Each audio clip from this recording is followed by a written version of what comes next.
I always strive to be my best peak performer.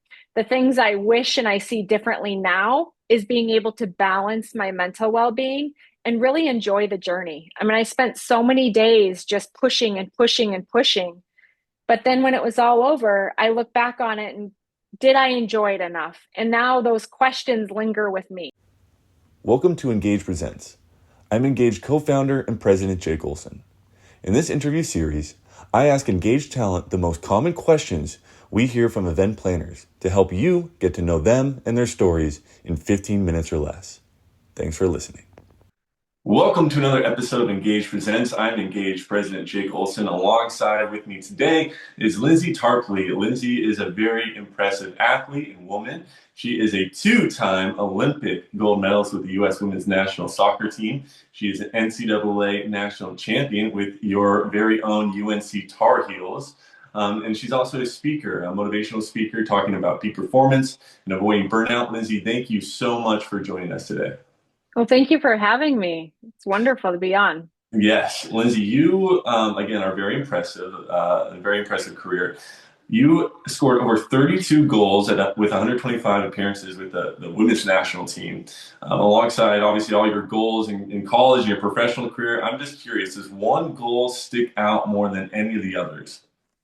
Oh, geez, you're starting out with some tough ones today. Yes, I do have a favorite memory. One of my favorite goals was actually in the Athens 2004 Olympic final. And I Okay. scored the first goal in the gold medal match to put us up 1-0 against Brazil. We ended up winning that game 2-1 in double overtime. But the reason that I go back to that goal, I mean, obviously scoring in an Olympic final, I was 19 years old at the time, was an incredible experience for me. But I actually appreciate the journey leading up to that moment even more. And I talk about this quite a bit in my keynote, but just 9 months prior to that opportunity, I was at one of the lowest points in my career. I had just been cut from a World Cup roster. And the feedback I got when I was cut was I didn't know how to strike the ball from distance. And so what I did with that information is I went back to University of North Carolina, where I was a student at the time, and every single day after practice, I would work on those things that I needed to improve upon. And so, leading up to that moment where I had the platform to score a long distance goal in a gold medal match, I had worked on that so much consistently day after day, and no one else saw that, but that's where I got the confidence in the gold medal match to be able to use the platform and be able to capitalize on the platform. So that one is super special to me, and I always lean on it. Even now, as a mom and an entrepreneur, of sometimes you have to do that hard work in order to be able to seize the moment. That's an amazing story. And to your point about being a mom and an entrepreneur, obviously we know your success as a speaker, but there is a life outside of speaking for you, as you mentioned, a founder, a coach, a mom. So give us a little taste of what your life is like outside of your speaking career. Yes, I like to say it's wonderful chaos. That's what I like to say. I am very blessed. I have two wonderful children. I am an entrepreneur, have been part of several companies. One that I'm very passionate about right now is called Inlight Talent. And what that does is it helps give kids feedback for where they're at so they can really invest in themselves, whether it's soccer or basketball, but it's sports specific right now. And it helps them take the feedback and then be able to come up with a game plan for how they're going to improve and get better. And I start with that one because I've seen the need, having my own kids, go through this process of how are we using sport to develop kids. And so with that, my husband and I started we call it World Champion Soccer Academy. And the whole premise of our academy is investing in the kids and taking a holistic approach to development. So we focus on sport specific, in this case, it's soccer, and it's mental performance, physical performance, and really making sure that kids have tools for life after.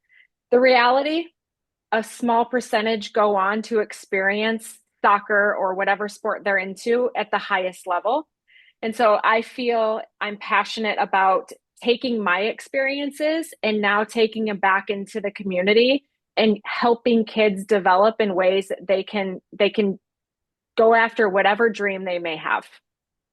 That's amazing. That's absolutely amazing. Love that you're doing that. And kind of to what you're just talking about, you talk about leveraging mindset and resilience to achieve success, peak performance. Can you give us just a few examples, one or two examples of kind of what are some of those things you can do to reach peak performance? Yes, absolutely. I mean, obviously, there's no simple plan for success. And when I peel the layers back to my career and what helped me, those are the things that I'm really passionate about speaking about and sharing my message.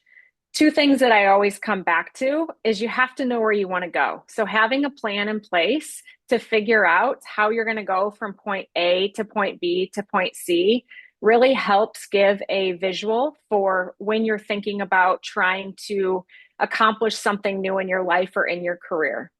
The second piece I always go back to is failure recovery. I mean, there's never a journey that is just a straight shot to the top.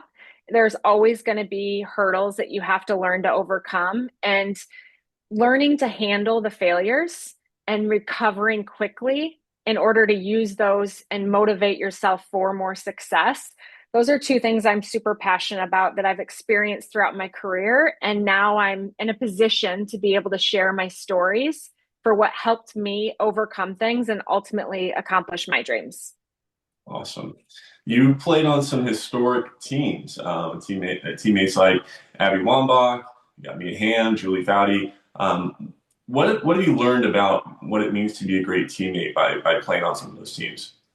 I was very fortunate to play with some incredible women who are natural leaders, amazing players, but even better people. I mean, I kind of laugh at the people you just named because I grew up with their posters on my walls. So even to hear it, like, yes, I was so fortunate to play alongside Abby Wambach, Mia Hamm, Julie Foudy, Brandy Chastain, all these women who really paved the way for women's soccer. One thing I learned from them is everybody is unique and everybody has qualities that will help the team. And so when I say that, I learned to embrace the qualities that I had and then be able to help the team with making sure that I was able to bring those day in and day out, whether it was training or a game or, recovery session. All of that matters. So when you invest in yourself and you're able to bring your best self, it helps the team.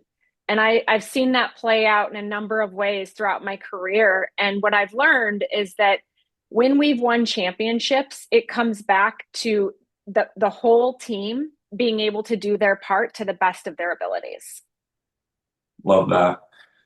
You speak a lot about kind of this balance between push for excellence and your mental well-being. And I know you speak to a lot of audiences of high performers who are trying to find that high, achievement, but also are constantly concerned about their happiness and how they can maintain that. So can you just help us understand kind of that balance?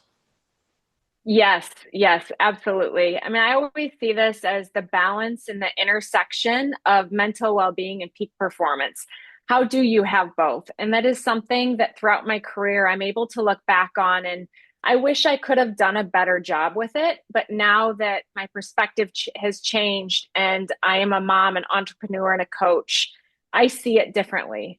And one thing that helps me with that is taking a step back and realizing that you can be a peak performer, a high achiever, you can hit your sales goals, you can be a rock star in the corporate world, but you can also hold yourself to a high standard with your mental well-being, and you can make sure that you are, recharging yourself, recovering, and really bringing your best self, because when you're bringing your best self day in and day out, it only helps you perform at a higher level. And again, throughout my career, I always strive to be my best peak performer. The things I wish and I see differently now is being able to balance my mental well being and really enjoy the journey. I mean, I spent so many days just pushing and pushing and pushing. But then when it was all over, I look back on it and did I enjoy it enough? And now those questions linger with me. So in that keynote, I like to talk about the things I learned, the things I wish I would have done, but then now what I do differently and the impact it's having on me in such a positive way. What are some ways that you choose to recharge or recover kind of on a daily or weekly basis that just kind of gives you time to exhale and give your best self when you are pushing? Yeah, so my perspective is a little bit different because I ended up having a career-ending knee injury. And so I was in the prime of my career, playing some of the best soccer of my life, and I got hurt. And when I got hurt, little did I know that that was the last time I would ever walk off of a soccer field. And so that change happened so drastically for me, and it took me a while to heal through all of the pain and surgeries and really losing who I was and my identity of what I had dedicated my life to trying to be the best at. So now I use those experiences to make me a more powerful and well-rounded person outside of the sport. And it's really about taking care of yourself, but it's also about perspective. I wish I would have taken the time to appreciate where I was at. Mm. When I went from being in the prime of my career, being on this incredible team, to the next day having my first of several knee surgeries, and that was a very difficult experience to go to.